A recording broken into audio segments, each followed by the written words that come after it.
నమస్తే ప్రజలారా, దయచేసి ఈ వీడియో రాష్ట్ర వ్యాప్తంగా షేర్ కావాల్సిన అవసరం ఉంది. ఎందుకంటే కేసీఆర్ రెండుసార్లు అవకాశం ఇచ్చినందుకు ప్రతిష్టాత్మకంగా డబుల్ బెడ్రూమ్ అంశాన్ని తెరపై తీసుకొని వచ్చిండు. తెలంగాణ రాష్ట్రం ఏర్పడక ముందుకే గతంలో వైఎస్ రాజశేఖర రెడ్డి ఉన్నప్పుడు కాంగ్రెస్ ప్రభుత్వం అగ్గిపెట్ట లాంటి ఇండ్లను ఇచ్చినది. దాంట్లో అల్లుడో సేడ పడుకుంటాడు, కోడలో సేడ పడుకుంటుంది, గొర్రెపిల్లి ఎడ కట్టేస్తారు, మేకపిల్లి ఎడ కట్టేసి ఇట్లా చాలా అంశాలు చెప్పిండు. పబ్లిక్ కూడా కేసీఆర్ని రెండుసార్లు నమ్మిరు. అరే నిజంగానే డబుల్ బెడ్రూమ్ ఇస్తాడేమో, పేదోడికి ఇండ్లు లేనోడు కేసీఆర్ కట్టించిన డబుల్ బెడ్రూమ్లో సంతోషంగా ఉండే అవకాశం ఉంటుందన్న ఆలోచనలో భాగంగా రెండుసార్లు కేసీఆర్కి అవకాశం ఇచ్చారు. రెండుసార్లు కేసీఆర్ ఇస్తే 10 సంవత్సరాల పరిపాలన మనం చూసాం. ఆ పరిపాలన గురించి ఎంత తక్కువ మాట్లాడుకుంటే అంత మంచి. ఎందుకంటే మార్పు వచ్చింది.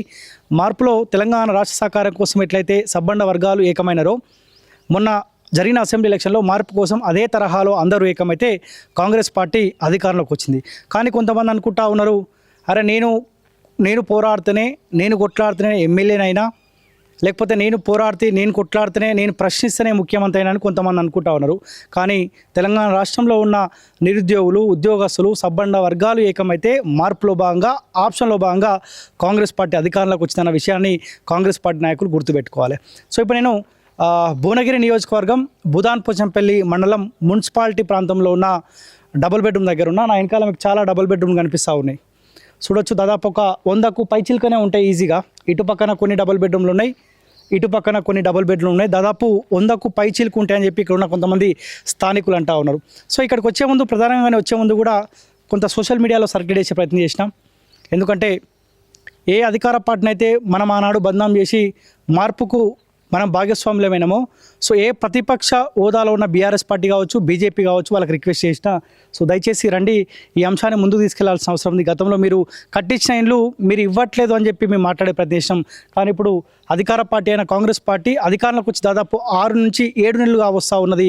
వీళ్ళు కూడా ఇవ్వట్లేదు, మళ్ళీ పేద ప్రజలకు మోసం చేసే ప్రయత్నాలు చేస్తారని చెప్పి వాళ్ళకంటే ఎవరు కూడా వచ్చే ప్రయత్నం చేయలేదు, రాలేదు. కొంతమంది ఒకరిద్దరు వస్తా అని చెప్పినారు. వస్తే వాళ్ళతో మాట్లాడే ప్రయత్నం చేస్తా. ఏదేమైనప్పటికీ కుమ్మం అనిల్ కుమార్ రెడ్డి గారికి, భువనగిరి ఎమ్మెల్యే గారికి రిక్వెస్ట్ చేస్తూ ఉన్నాం. దయచేసి మీరు గతంలో చాలా హామీలు ఇచ్చినారు.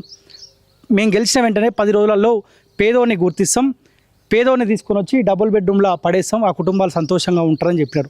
ఇప్పటి వరకు ఎంతమంది అర్హులను గుర్తించారో, కూడా ఎంతమంది పేదోళ్ళని, ఇండ్లు లేని పేదోళ్ళని కూడా గుర్తించారో కుమ్మం అనిల్ కుమార్ రెడ్డి గారు సమాధానం చెప్పాల్సిన అవసరం ఉంది.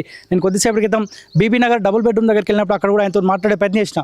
మా టార్గెట్ ఒకటి ఉంది, 3000 పైచిలకు డబుల్ బెడ్రూమ్ ఇవ్వాలన్న ఆలోచన మేము ఉన్నామని చెప్తాం. మీ ఆలోచన బాగుంది, కానీ కట్టిన డబుల్ బెడ్రూమ్లు ఎందుకు ఇస్తలేరో కూడా ఎమ్మెల్యే సమాధానం చెప్పాల్సిన అవసరం ఉంది. బాగానే ఉన్నాయి మా అంటే విండోసు, ఆ వెంటిలేటర్సు, కరెంట్ సప్లై ఒకటి ఇచ్చేస్తే పేదోడు మంచిగా ఇంట్లో సంతోషంగా ఉండే అవకాశం ఉంటుంది. గతంలో అసెంబ్లీ ఎలక్షన్ల ముందు కూడా నేను ఇక్కడే మాట్లాడినా, ఇదే ప్లేస్లో మాట్లాడితే ఆనాడు ప్రతిపక్ష హోదాలో ఉన్న కాంగ్రెస్ పార్టీ కావచ్చు, కొంతమంది బీజేపీ కూడా వచ్చి వాళ్ళు కూడా మాట్లాడారు. ఇప్పుడు బీఆర్ఎస్ పార్టీ ఒక ప్రతిపక్ష హోదాలో ఉంది కాబట్టి బాధ్యత వాళ్ళు వహించాలి. ఎందుకంటే మీరు అడగొచ్చు, కట్టించింది మేము, ఆనాడు మేము ఇవ్వలేకపోయినా కొన్ని పరిస్థితుల దృష్ట్యా, కానీ ఇవ్వాల్సిన బాధ్యత మీ పార్టీ పైన ఉంది. ఎందుకంటే మీరు 100 రోజులలో మార్పులు తీసుకొస్తామని చెప్పారు కదా, ఎందుకు ఇంకా మార్పులు వస్తలేవు అని చెప్పి కూడా బీఆర్ఎస్ పార్టీ కాంగ్రెస్ పార్టీని నిలదీయాల్సిన అవసరం ఉన్నది, డిమాండ్ చేయాల్సిన అవసరం ఉంది.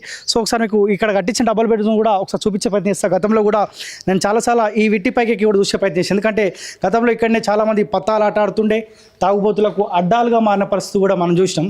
కొంత భద్రంగా ఉంచుతున్నట్టు మాత్రం కనిపిస్తుంది, ఎందుకంటే లాక్స్ చేసేది చాలా దానికి. ఒకసారి మీకు పైకి వెళ్తా, గతంలో కూడా చూపించిన, మళ్ళొకసారి కూడా చూపించే ప్రయత్నం చేస్తా. ఎందుకంటే నా బాధ్యత, నేను పదే చెప్పిన, భువనగిరి అనేది నా ప్రాంతం. ఇక్కడ నుంచే నేను మరొక పోరాటానికి సిద్ధమవుతా ఉన్నా, రెడీ అవుతా ఉన్నా. ఎందుకంటే నేను గతంలో కూడా అసెంబ్లీ ఎలక్షన్లో కూడా పబ్లిక్ని చైతన్యం చేయాలన్న ఆలోచనలో భాగంగా చాలా ప్రాంతాలు తిరిగిన. ఆనాడు కూడా నేను ఈ భువనగిరి ప్రాంతం నుంచే స్టార్ట్ చేసిన కాబట్టి మళ్ళీ మరో పోరాటంలో భాగంగా ఈ భువనగిరి నుంచే మరో పోరాటం స్టార్ట్ చేద్దామనే ఉద్దేశంలో భాగంగా ఇక్కడికి వచ్చిన. ఒకసారి చూడొచ్చు, కేసీఆర్ కట్టించిన డబుల్ బెడ్రూమ్లు బాగానే ఉన్నాయి. కాస్త క్లీన్ చేసి నిజంగా కనుక గవర్నమెంట్కు ఇవ్వాలన్న చిత్తశుద్ధి ఉంటే ఇవ్వచ్చు. ఒక విండోసు, డోర్స్ అంటే ఆల్రెడీ ఉన్నాయి, ఒక విండోస్ ఎక్కించుకుంటే కరెంట్ సప్లై చేసేస్తే అయిపోతుంది, పేదోడు ఇక్కడ సంతోషంగా ఉండే అవకాశం ఉంటుంది. ఇదొక రూము, ఇదొక రూము. ఇగో గతంలో ఇక్కడ ఎట్లా అంటే తాగనీకి, దావతులు చేసుకోవడానికి అడ్డాలుగా మారినాయి. కొంత మార్పులు రావాలన్న ఉద్దేశంలో భాగంగా రిక్వెస్ట్ చేస్తూ ఉన్నాం. ఎందుకంటే 6 నెలల సమయమే అయింది, 6 నెలల సమయమే అని చెప్పి చాలామంది మాట్లాడుతున్నారు. కానీ ఆనాడు మీరు ప్రతి దానికి 100 రోజుల సమయం అని చెప్పారు. చూడొచ్చు మీరు ఒకసారి. సో ఇదొక డబుల్ బెడ్రూమ్, ఇక్కడ ఒక డబుల్ బెడ్రూమ్ ఉన్నది.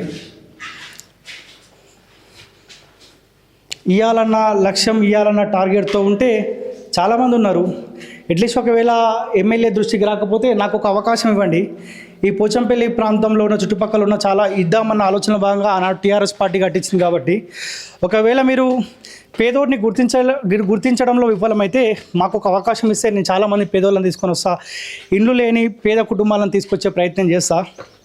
సో దయచేసి ఎమ్మెల్యే కుమ్మం అనిల్ కుమార్ రెడ్డి గారికి రిక్వెస్ట్ చేస్తా ఉన్నాం, ఇవ్వాల్సిన బాధ్యత మీ పైన ఉంది. ఎందుకంటే ప్రతి పేదోడు మార్పు వస్తేనే మాకు ఈ డబుల్ బెడ్రూమ్ వచ్చే అవకాశం ఉంటుందని చెప్పి మీకు అవకాశం ఇచ్చినారు.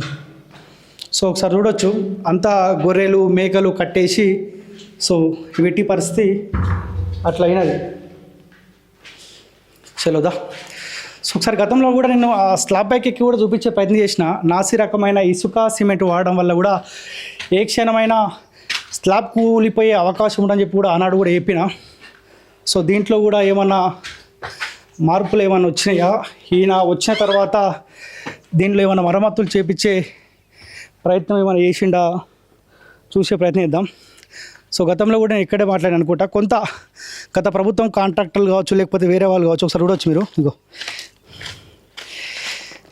ఒకసారి చూడండి మీరు, డబుల్ బెడ్రూమ్ కేసీఆర్ కట్టించిన డబుల్ బెడ్రూమ్ పెట్టుకున్నాడు. ఇగో వర్షం వస్తే కథమే ఇక. ఇగో మొత్తం ఇదే పరిస్థితి ఇక. చలో, అందుకే రిక్వెస్ట్ చేస్తా ఉన్నాం, మంచో చెడో కేసీఆర్ డబుల్ బెడ్రూమ్ కట్టించిండు, మేము కాదు అనట్లే. కానీ ఈ నాసిరకమైన ఇసుక, ఈ సిమెంట్ వాడడం వల్ల ఈ పరిస్థితిలో ఈరోజు ఈ డబుల్ బెడ్రూమ్లు ఉన్నాయి. దయచేసి ఎమ్మెల్యే గారు చొరవ చూపాలి, చోద్యం చూసుకోవాలి, చేసుకొని దయచేసి ఇక్కడ మరమ్మతులు చేపిస్తే ఒకవేళ మీరు పొరపాటున పేదోనికి ఇచ్చినా కానీ వాళ్ళకి ఎటువంటి ఇబ్బంది లేకుండా ఉండే అవకాశం ఉంటుంది. రేపు పొద్దుగాల వచ్చేది వర్షాకాలం కనుక వర్షం పడి మళ్ళీ వాటర్ నిలిస్తే స్లాబ్ మొత్తం కొలాప్స్ అయ్యే అవకాశం ఉంటుంది. వాటర్ మొత్తం కింద ఇంట్లో ఉండే పేదోడి ఇంట్లో పడే అవకాశం ఉంటుంది. దయచేసి మరమ్మతులు చేయండి, పేదోళ్ళని గుర్తించండి. ఇండ్లు లేని పేదోళ్ళని, లేదు మా పార్టీ జెండా మోసడానికి, లేకపోతే మా పార్టీ కోసం ఊడిగం చేసినోనికి, మా జెండా మోసడానికి, నా గెలుపు కోసం కీలకంగా పనిచేసిన వాళ్ళకి ఇస్తామనుకుంటే ఎట్టి పరిస్థితుల్లో ఒప్పుకోం. ఏ పేదోనికి అయితే ఇల్లు లేదో వాళ్ళకి ఇండ్లు ఇవ్వాల్సిన అవసరం ఉంది. నేను బీబీనార్ డబుల్ బెడ్రూమ్ కడిగిపోయినా, బస్ఫాపూర్ భూ నిర్వాసిత దగ్గర పోయినా వాళ్ళకి పరిహారం ఇవ్వాల్సిందే. బీబీనార్లో కట్టిన 30 డబుల్ బెడ్రూమ్లకు గాను 10 డబుల్ బెడ్రూమ్స్ కంప్లీట్ అయినాయి. సో అక్కడ కూడా ఇవ్వాల్సిన అవసరం ఉంది. దానికి తోడు అక్కడ డంపింగ్ యార్డ్ వల్ల అక్కడ ఇబ్బంది పడుతూ ఉన్నారు కుష్టు రోగులు అనుకుంటా, వాళ్ళు ఇబ్బంది పడతారు. ఆ సమస్యకు పరిష్కారం దొరకాల్సిందే. ఈ పోచంపల్లిలో ఈ చెరువు ప్రాంతంలో కట్టించిన ఈ డబుల్ బెడ్రూమ్లు ఏమవుతున్నాయో, 100కు పైచిల్క డబుల్ బెడ్రూమ్లు ఏమవుతున్నాయో, సో ఇవన్నీ పేదోడి ఖచ్చితంగా ఇవ్వాల్సిందే. సో ఒకవేళ అతి త్వరలో కనుక ఇవ్వకపోతే ఖచ్చితంగా సో ప్రజల పక్షాన, పేదోడి పక్షాన నిలబడే ప్రయత్నం ఈ భువనగిరి ప్రాంత బిడ్డగా ఖచ్చితంగా నా ప్రయత్నం నేను చేస్తా. సో ఇవే వెనకాల మీకు కనిపిస్తున్న దాదాపు 7-8 వరుసలో ఉన్నాయి. ఒక్కొక్క వరుసకు 10 నుంచి 15 దాకా ఉన్నాయి అనుకుంటా. సో ఈ 15 దాదాపు ఒక 100కు పైచిల్కు ఉండే అవకాశం ఉంటుంది. కాబట్టి ఇప్పటికైనా అర్హులను గుర్తించి పేదోడికి డబుల్ బెడ్రూమ్ కేటాయించాలని కూడా భువనగిరి ఎమ్మెల్యే కుమ్మం అనిల్ కుమార్ రెడ్డి గారికి రిక్వెస్ట్ చేస్తా ఉన్నా.